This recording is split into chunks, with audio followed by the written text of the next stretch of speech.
Hello everyone. Hello everyone, I hope आप सभी अच्छे होंगे।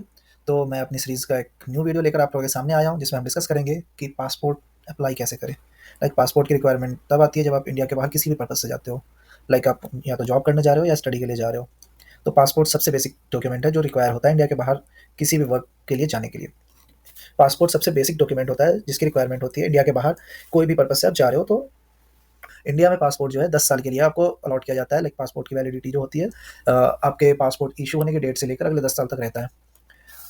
तो चलो आपको मैं अभी अप्लाई करके बताता हूँ, लाइक पासपोर्ट अप्लाई कैसे करते हैं। सो आपको गूगल पे जाना है। ये मैंने गूगल क्रोम खोल रखा है। गूगल क्रोम पे जाकर आपको लिखना है how to apply fresh passport in India. तो ये है online form submission, apply online normal and Tatkal passport. इसमें क्या होता है, नॉर्मल पासपोर्ट में है आपको कुछ 15 से 20 दिन लगेंगे सारे वेरिफिकेशन होने में। लेकिन आपको अगर तत्काल पासपोर्ट चाहिए होता है तो तत्काल पासपोर्ट आपको 3 से 4 दिन में पासपोर्ट नंबर आपको ऑनलाइन आ जाता है और उसके बाद आपके फिजिकल कॉपी आपके पास विद इन 1 वीक आ जाते हैं। नॉर्मल तत्काल की फ़ीस नॉर्मल और तत्काल पासपोर्ट की फ़ीस जो है वो डिफरेंट होती है। मैं जब अप्लाई कर रहा था तब इसकी नॉर्मल की फ़ीस थी 1500 रुपये और तत्काल की फ़ीस थी 3000 रुपये। ठीक है। तो चलिए आपको एप्लीकेशन प्रोसेस पूरा बताते हैं स्टेप बाय स्टेप कैसे अप्लाई करना है पासपोर्ट को।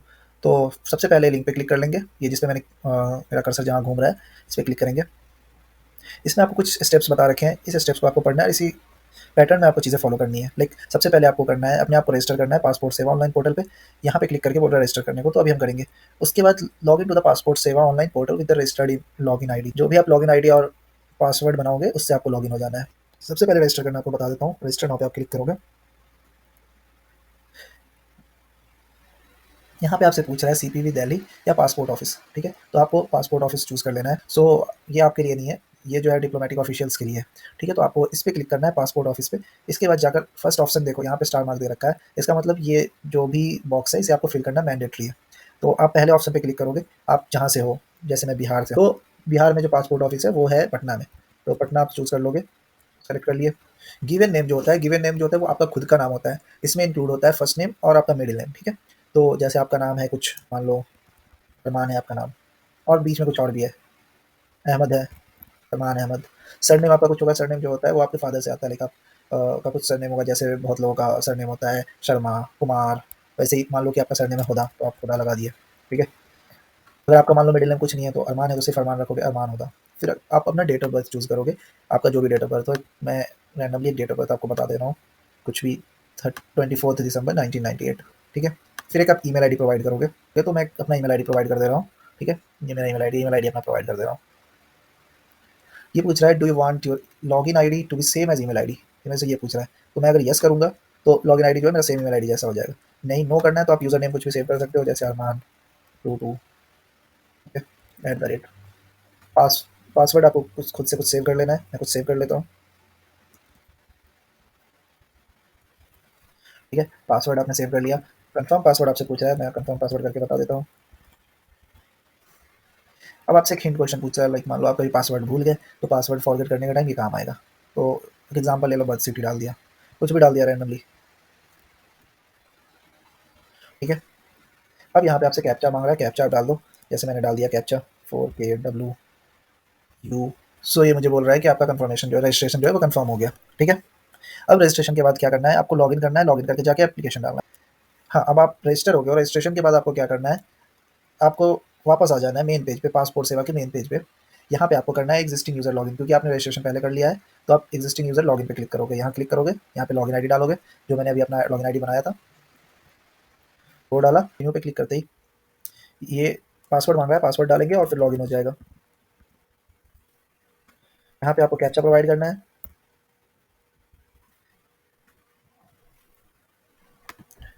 अब यहाँ पे कुछ ऑप्शन है आपके पास एप्लीकेंट होम में, view saved submitted application. Like आपने पहले कभी एप्लीकेशन सबमिट किया होगा या कोई एप्लीकेशन को आपने ड्राफ्ट में सेव कर रखा होगा कि बाद में पूरा फिल करके हम सबमिट करेंगे और फिर पेमेंट करेंगे।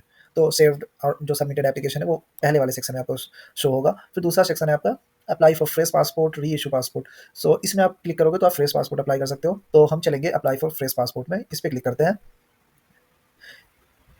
यहाँ आप जो है ऑर्डिनरी पासपोर्ट के लिए अप्लाई करोगे, applying for ordinary passport. So आप यहाँ पे नीचे देख सकते हो click here to fill the application form है, तो इस पे जाकर क्लिक करोगे। क्लिक करते ही सबसे पहले आपसे पूछेगा आपका स्टेट क्या है। तो मेरा स्टेट है बिहार, तो बिहार में डाल दिया। आपका जो भी हो आप उसके अकॉर्डिंग अपना स्टेट चूज़ कर सकते हो, इसमें सारे स्टेट्स प्रोवाइड कर रखे हैं। फिर डिस्ट्रिक्ट पूछ रहा है, उस स्टेट में आप किस पर्टिकुलर डिस्ट्रिक्ट से हो, तो मैं डाल दूँगा मैं जहाँ से हूँ, मैं मुज़फ्फरपुर डाल दिया, ठीक है। आप जहाँ से भी हो वो डाल दोगे। अब यहाँ पूछ रहा है अप्लाइंग फॉर, आप किस के लिए अप्लाई कर रहे हो, तो आपने कभी अप्लाई नहीं किया है आज से पहले तो फ्रेश क्लिक करोगे। अगर आपका पासपोर्ट जो एक्सपायर हो चुका है आप री इश्यू करवाना चाहते हो तो री इश्यू ऑफ पासपोर्ट पे क्लिक करोगे, ओके। तो इस पे क्लिक कर दोगे, ठीक है। टाइप ऑफ एप्लीकेशन पूछ रहा है नॉर्मल और तत्काल, दोनों के अलग अलग पैसे लगते हैं, दोनों का टाइम ड्यूरेशन जो होता है पासपोर्ट इशू होने का अलग अलग होता है। अगर आप इमरजेंसी में हो कि आपको विदिन 1 वीक पासपोर्ट चाहिए तो आप तत्काल के लिए जा सकते हो। तत्काल की फी जो होती है थोड़ी ज़्यादा होती है, लाइक थोड़ी क्या दोगुना होती है। जैसे नॉर्मल पासपोर्ट की फीस होती है 1500 रुपये, तो तत्काल की होती है 3000 रुपये, ठीक है। तो नॉर्मल पे क्लिक करो। फिर बुकलेट टाइप जो है पूछ रहा है कि आपके पासपोर्ट में कितना पेज होना चाहिए। तो आप अगर फ्रीक्वेंटली ट्रैवल नहीं करते हो, आप ओकेजनली कभी कभार साल में 1 बार 2 बार ट्रैवल करते हो, या 10 साल में आप 10 से 15 बार इंडिया के बाहर ट्रैवल कर रहे हो, अगर आपका ऐसा प्लान है तो आप जो है नंबर ऑफ पेजेस जो है बुकलेट में वो कम रख सकते हो। कम पेजेस के शायद पैसे कम लगते हैं, ज़्यादा के ज़्यादा लगते हैं शायद, इसे मैंने एक्सप्लोर नहीं किया है तो मैं आपको कंफर्म नहीं कर सकता हूँ। लेकिन 36 पेजेस बहुत ज़्यादा होते हैं, लाइक आप काफ़ी कंट्री घूम सकते हो और या काफ़ी जगह जा सकते हो, आ सकते हो, ठीक है। तो अब नेक्स्ट पे क्लिक करते हैं। नेक्स्ट पे क्लिक करके हम आगे बढ़े। यहाँ पे आपसे आपका नाम पूछ रहा है, मैं अपना नाम डाल दूंगा, ठीक है। जैसे आपका गिवन नेम मैंने आपको पहले बता दिया, गिवन नेम क्या होता है, आपका फर्स्ट नेम और मिडिल नेम का कॉम्बिनेशन होता है गिवन नेम। और सर नेम जो होता है वो आपके पेरेंट्स से आपके अंडर जो आता है वो सर नेम हो गया। आपका जेंडर पूछ रहा है, आप तो आप जो भी जेंडर हो, अगर आप मेल हो तो मेल डाल देना, फीमेल हो फीमेल डाल देना, अगर आप ट्रांसजेंडर हो तो ट्रांसजेंडर डाल देना, ठीक है। आपसे पूछ रहा है कि आपको और किसी अदर नेम से जाना जाता है इससे पहले, लाइक जो आपने नेम प्रोवाइड किया है इसके अलावा भी आपका कोई लीगल नेम है, तो मैं डाल दिया यस। तो मेरे से पूछेगा कि कौन सा आपका नेम है, मुझे आज तक कोई दूसरे नाम से नहीं जाना गया तो मैंने नो डाला, तो इसमें फिर नहीं पूछेगा। Have you ever change your name, तो मोस्टली लड़कियों के साथ होता है, जैसे वो शादी करके आती हैं तो उनका नाम चेंज हो जाता है, ठीक है। वो अपने हस्बैंड का नेम अपने साथ लगा लेती हैं, या और भी कोई रीज़न हो सकता है, आपका आपका कोई पर्सनल रीज़न हो सकता है नेम चेंज करने का। तो आपने अगर चेंज किया ज़िंदगी में कभी भी नेम, तो यस पे क्लिक करोगे, मैंने कभी नहीं किया तो नो कर देता हूँ, ठीक है। फिर आपसे डेट ऑफ बर्थ पूछ रहा है आपका, तो डेट ऑफ बर्थ जो आपने रजिस्ट्रेशन के टाइम प्रोवाइड किया था वो सेम ही डेट ऑफ बर्थ आप प्रोवाइड करोगे, ठीक है। तो मैंने प्रोवाइड किया था 24 दिसंबर 2012, जो भी आपका लीगल डेट ऑफ बर्थ है, जो आपके आधार कार्ड पे आपके 10th के मार्कशीट पे शो हो रहा है, वो वाला डेट ऑफ बर्थ आप प्रोवाइड करोगे, ठीक है। बहुत लोगों का डेट ऑफ बर्थ ओरिजिनल कुछ और होता है, लेकिन उनके बचपन में मार्कशीट में लाइक 10th के रजिस्ट्रेशन के टाइम या आधार कार्ड जब बनवाने जाते हैं उस टाइम कोई एक डेट ऑफ बर्थ दिला जाता है, तो आप वो जो आपके डॉक्यूमेंट पे डेट ऑफ बर्थ है वो वाला प्रोवाइड करोगे, आपका ओरिजिनल जो भी हो, लेकिन डॉक्यूमेंट जिससे आपकी आपका साबित होता है कि आपका यही डेट ऑफ बर्थ है वो प्रोवाइड करोगे आप, ठीक है। आप प्लेस ऑफ बर्थ पूछ रहे हैं, आप कहाँ पैदा हुए हो, तो आप अपने गाँव का नाम लिख दोगे या आप अपने शहर का नाम लिख दोगे, ठीक है। जो आधार कार्ड को आप पलट के देखोगे, आपके आधार के पीछे जो है आपका एड्रेस लिखा होता है, सेम टू सेम एड्रेस लिखोगे, ठीक है। मैं लिख देता हूँ कुछ भी, मुजफ्फरपुर, ठीक है। तो आपका बर्थ प्लेस जो भी होगा आप वो फिल कर लेना। उसके बाद आपसे स्टेट पूछ रहा है, स्टेट में मैं बिहार डाल देता हूँ, मेरा स्टेट बिहार है, आप अपने अकॉर्डिंग फिल कर लेना। डिस्ट्रिक्ट पूछ रहा है, डिस्ट्रिक्ट डाल दे रहा हूँ, ठीक है। आपसे मैरिटल स्टेटस पूछ रहा है कि आप शादीशुदा हो या नहीं हो, अगर हो तो यस करना, नो हो तो नो करना। अगर आपका डिवोर्स हो रखा है डिवोर्स डाल देना, ठीक है। तो मेरा शादी नहीं हो रखा है तो मैं सिंगल डाल दे रहा हूँ, ठीक है। आप सिटीजन ऑफ इंडिया कैसे हो, बाई बर्थ हो या आपने रजिस्ट्रेशन करवाया है, ठीक है। तो मैं बाई बर्थ हूँ, बाई बर्थ डाल दिया। अगर आपके पास पैन कार्ड है तो पैन कार्ड नंबर आप यहाँ पे डाल सकते हो, लेकिन ये मैंडेटरी नहीं है, इस यहाँ पे स्टार मार्क नहीं लगा हुआ है, तो ये जरूरी नहीं है कि आपको डालना ही है, ठीक है। तो मैं इसे ब्लैंक छोड़ दे रहा हूँ। वोटर आईडी पूछ रहा है, वोटर आईडी भी अगर आपके पास है तो आप डाल दो, इनको जितनी ज़्यादा से ज़्यादा डिटेल प्रोवाइड करोगे उतना अच्छा है, लेकिन हर डॉक्यूमेंट में आपकी सारी चीज़ें सेम होनी चाहिए। ये नहीं कि आपके वोटर आईडी में आपका नाम कुछ और है, आधार कार्ड में कुछ और है, तो फिर दिक्कत हो जाएगा आपको जब डॉक्यूमेंट वेरिफिकेशन के लिए जाओगे। तो आपको ऐसा रखना है कि 10 12 और आधार कार्ड का एटलीस्ट जो है नाम आपका, आपके पापा का नाम, सारी चीज़ें एक्जैक्टली मैच होती हों। और 2 एड्रेस प्रूफ मेरे से मांगा गया था, तो आपको दोनों एड्रेस प्रूफ में जो है सेम टू सेम आपका एड्रेस होना है। तो मैं बैंक पासबुक और आधार कार्ड लेकर गया था, वो मैं आपको सारे डॉक्यूमेंट्स के बारे में बाद में बताता हूँ। तो आप ये बात ध्यान में रखना कि सारी डिटेल्स जो है आपके एटलीस्ट 2 3 डॉक्यूमेंट में एक्जैक्टली मैच कर रहे हो, ठीक है। एम्प्लॉयमेंट टाइप आपसे पूछ रहा है, ठीक है, कि आप क्या हो, आप जॉब कर रहे हो या क्या कर रहे हो। तो आप अगर गवर्नमेंट जॉब कर रहे हो तो गवर्नमेंट जॉब डाल दोगे, या प्राइवेट जॉब कर रहे हो प्राइवेट जॉब। मैं स्टूडेंट हूँ तो स्टूडेंट डाल दिया। अगर इन सारे ऑप्शंस में से कोई ऑप्शन नहीं मिल रहा है तो एक अदर का जो ऑप्शन है यहाँ पे, आप अदर डाल दोगे, ठीक है। पूछ रहा है कि आपके फैमिली में से, आपके माँ बाप में से कोई भी गवर्नमेंट सर्वेंट है, तो अगर है तो यस डाल दो, नहीं है तो नो डाल दो, ठीक है। अब आपसे आपका एजुकेशनल क्वालिफिकेशन पूछ रहा है, आप कहाँ तक पढ़े लिखे हो, ठीक है। तो आप अपने अकॉर्डिंग डाल लेना, यहाँ पे 4 ऑप्शन है, 7 से लेकर ग्रेजुएशन तक, ठीक है। तो मैं ग्रेजुएट हूँ, ग्रेजुएट डाल देता हूँ। Is applicant eligible for non ECR category, और उस कैटेगरी के लिए एलिजिबल होने में जो है इतने सारे ऑप्शंस हैं। तो देखो सबसे पहला ऑप्शन ही बोल रहा है कि अगर आप 10th या उससे ऊपर पढ़े हुए हो तो आप एलिजिबल हो, ठीक है। तो अगर आप 10th से ज़्यादा पढ़े हुए हो तो यस करना, नहीं तो फिर अपने अकॉर्डिंग देख लेना। इसमें इतने सारे ऑप्शंस हैं, इसमें से आप अगर किसी भी ऑप्शन में लाइक कर रहे हो तो आप यस कर देना, ठीक है। ये आपसे पूछ रहा है कि आपके बॉडी पे कोई विजिबल मार्क है, लाइक आपका के सर पे कहीं पे मार्क होगा, आपके चीक पे कहीं पे मार्क होगा, या आपके हाथ वाथ पे कहीं पे मार्क होगा, तो आपको मार्क प्रोवाइड कर देना। बट ये भी मैंडेटरी नहीं है, तो आप नहीं भी प्रोवाइड करोगे तो चलेगा।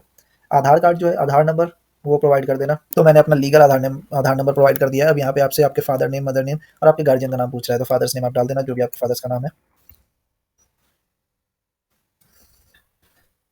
फिर आप अपने मदर का भी नेम प्रोवाइड कर देना। अब आपसे पूछ रहा है आपके गार्जियन कौन है, लीगल गार्जियन, तो आपके लीगल गार्जियन अगर आपके फादर है, मदर है, जो भी है, उनका डाल देना। तो मोस्टली अपने फादर्स का ही डालते हैं लोग, फादर का डाल देना। अब आप नेक्स्ट पे क्लिक करोगे। यहाँ पे आपसे जो है आपका एड्रेस पूछ रहा है, आपका परमानेंट एड्रेस क्या है जहाँ आप रहते हो। तो ये एड्रेस जो है ना, आप अपने आधार पे जो एड्रेस दिया होता है वो प्रोवाइड करोगे। तो आधार को 180 डिग्री रोटेट करोगे पीछे की तरफ से देखोगे तो आधार पे आपका एड्रेस दिया होता है, सन ऑफ, केयर ऑफ, ऐसा करके लिखा होता है। और उसके बाद आपके फादर का नेम लिखा होता है, और फिर नीचे आपका पूरा एड्रेस होता है, आपके गाँव का नाम, डिस्ट्रिक्ट का नाम, ठीक है, आपके पोस्ट ऑफिस का नाम, आपके पिन कोड। तो इतनी सारी चीज़ें उसमें प्रोवाइड किया होता है। तो आप इसमें डाल सकते हो। यहाँ फर्स्ट में पूछ रहा है house number and street name, ठीक है, तो आपके घर का कुछ नंबर होगा तो आप डाल देना। लाइक जैसे आपके घर का नंबर है हाउस नंबर 38, आधार पे जैसे लिखा हुआ है वैसे प्रोवाइड करना, हाउस नंबर 38, ठीक है। स्ट्रीट का कुछ नाम होगा तो वो डाल देना, अगर नहीं है तो छोड़ देना, ठीक। सिटी डाल देता हूँ, ठीक है। फिर स्टेट, डिस्ट्रिक्ट, पुलिस स्टेशन को जो भी आपका होगा वो चूज़ कर लेना, पिन कोड, ठीक है।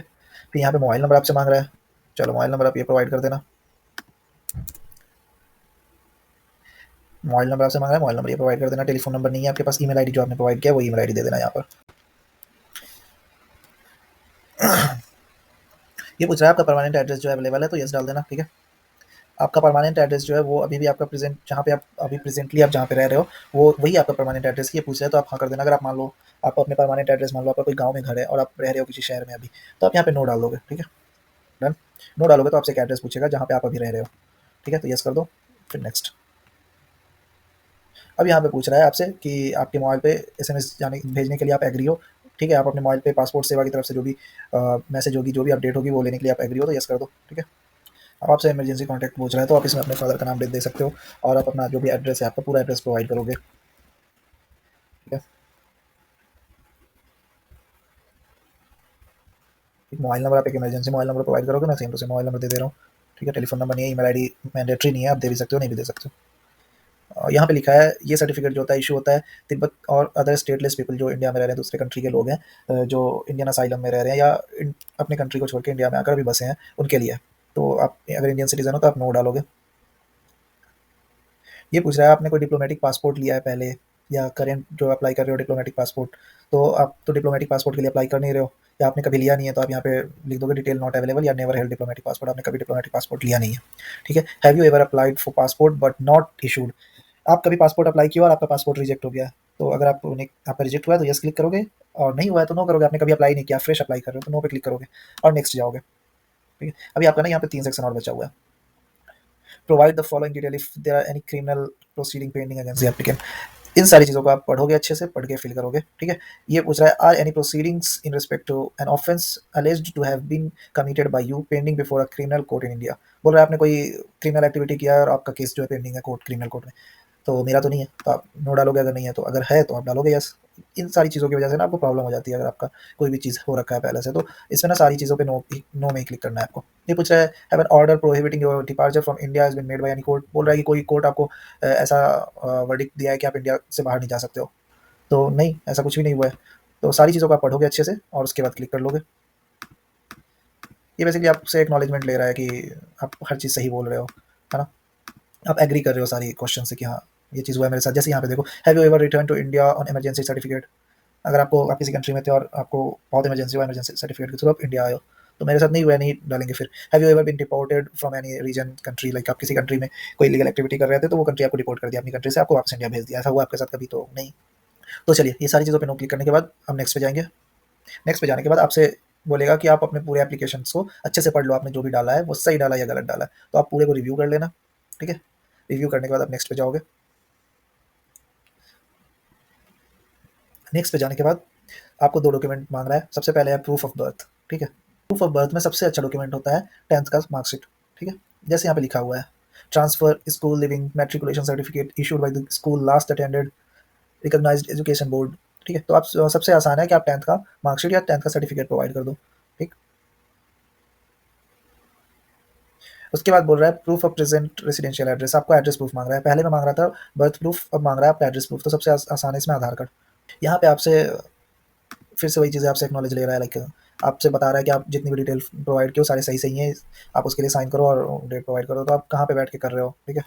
अगर मान लो कि आप किसी जगह पे बैठ के फॉर्म भर रहे हो तो उस जगह का नाम लिख देना, ठीक है। ये बेसिकली आपसे एग्रीमेंट ले रहा है कि हाँ ठीक है, मैंने जो भी चीज़ें प्रोवाइड की वो सारी चीज़ें मेरी है, ठीक। एक बार आप प्रीव्यू पे क्लिक करके एप्लीकेशन फॉर्म को प्रीव्यू कर लोगे। दूसरा है अगला कि सबमिट फॉर्म, आप इस पे क्लिक करोगे तो फाइनल आपका फॉर्म सबमिट हो जाएगा। ठीक, फॉर्म सबमिट होने के बाद आपको एक पेज आता है, उस पेज को डाउनलोड कर लेना है। वही एप्लीकेशन फॉर्म का फाइनल वर्जन है, वो डाउनलोड करके आप रख लोगे। फिर उसके बाद आप पेमेंट के लिए जाओगे, इसी में रहता है पेमेंट का। पेमेंट के लिए जाओगे आप, वहाँ पे जाकर आप यूज़र आईडी पासवर्ड के थ्रू पेमेंट करोगे और वहाँ से अपॉइंटमेंट जो है शेड्यूल करोगे। उसमें ना आपको लाइक 3-4 बिहार में जो है 3-4 जगह पासपोर्ट ऑफिस है। तो मुजफ्फरपुर में है, पटना में है, तो आप अपने कन्वीनियंट के हिसाब से आप जिस जगह से पास में हो, लाइक आप मुजफ्फरपुर के पास में हो तो मुजफ्फरपुर सेलेक्ट करोगे। और उसमें ना फ्लेक्सिबल डेट्स होते हैं, 7 तारीख, 10 तारीख, 15 तारीख ऐसा करके रहेगा। आप किसी एक डेट को चूज़ कर लोगे और फॉर्म सबमिट करोगे, और जो आपने पेमेंट किया है उस पेमेंट वाले डॉक्यूमेंट को भी प्रिंट करके आप रख लोगे अपने पास। अब क्या होता है, उस डॉक्यूमेंट पे ना आपको डेट दिया रहेगा कि इस डेट में आपको जाना है और इतने बजे आपका टाइमिंग है डॉक्यूमेंट वेरिफिकेशन के लिए। ठीक, तो आप उतने बजे टाइम से पहले पासपोर्ट ऑफिस पहुँचे होंगे और आपको आपके पास जो भी डॉक्यूमेंट्स है, आधार कार्ड, 10th का मार्कशीट है ना, 12th का मार्कशीट, अपना रेसिडेंशियल सर्टिफिकेट, अपना इनकम सर्टिफिकेट्स, ये सब जो भी आपके पास जितने भी डॉक्यूमेंट्स हैं वो आप साथ में ले जाओगे। वहाँ पे क्या होता है, वो 2 डॉक्यूमेंट्स से कभी-कभी मानते नहीं है, तो आपको एक्स्ट्रा डॉक्यूमेंट्स प्रोवाइड करना होता है। तो आप लेकर जाओगे, वहाँ पे आप बैठोगे, आपका नंबर आएगा, वो आपके सारे डॉक्यूमेंट्स वेरीफाई करेंगे, उस पे चेक करेंगे, उसका प्रिंट कॉपी, अपने डॉक्यूमेंट्स के प्रिंट कॉपी और ओरिजिनल दोनों ले जाओगे साथ में। ठीक, अब वहाँ पे जाने के बाद क्या होता है, वो आपका एक फ़ोटो खींचते हैं, जो फ़ोटो आपके पासपोर्ट पे लगता है। तो आप अच्छा सा ड्रेस पहन कर जाना, ठीक है? वो पासपोर्ट साइज़ की फ़ोटो खींचते हैं, लाइक आप शर्ट अच्छा पहन कर जाना, बाल वगैरह अच्छे से बनाकर जाना, जिससे आपके पासपोर्ट पे फ़ोटो रहे, क्योंकि वो पासपोर्ट आपका 10 साल तक के लिए वैलिड रहता है। एक फ़ोटो आपके पासपोर्ट पे 10 साल तक रहेगा, इसलिए आप थोड़ा ढंग से बन के जाना। और जब आपका ये सारा प्रोसीजर हो जाएगा, तो फिर क्या होता है, फिर अगला प्रोसीजर होता है पुलिस वेरिफिकेशन। पुलिस वेरिफिकेशन के लिए आपके पास मेल या मैसेज आएगा कि आपका पासपोर्ट जो है आपके नियरेस्ट पुलिस स्टेशन में वेरिफिकेशन के लिए गया है। तो आप पुलिस स्टेशन में जाकर वेरीफाई करवा सकते हो, और नहीं तो पुलिस ऑफिसर्स में से कोई एक आपके घर आएंगे और आपका वेरिफिकेशन करेंगे, दोनों चीज़ होता है। ठीक है, तो आप अपने अकॉर्डिंग देख लेना, आपके एरिया में जैसा चलता है वैसा करवा लोगे। उसके बाद पुलिस वेरिफिकेशन कंप्लीट हो गया, उसके बाद पासपोर्ट जो है स्पीड पोस्ट के थ्रू आपके घर आ जाता है विदिन 1 वीक। ठीक है, तो ये 15 से 20 दिन आप रख लो कि लगभग लगभग 1 महीने तक का ये टाइम ले लेता है। अगर आप तत्काल पासपोर्ट अप्लाई करोगे तो तत्काल में आपके 7 से 8 दिन में आपके पासपोर्ट जो है आपके घर पे होंगे। बट दोनों में फ़ीस का फ़र्क होता है, तत्काल पासपोर्ट 3000 में बनता है, नॉर्मल पास 1500 में बनता है। तो इसी के साथ मिलते हैं आपसे फिर नेक्स्ट वीडियो में किसी और टॉपिक पे। Bye bye, tata, see you.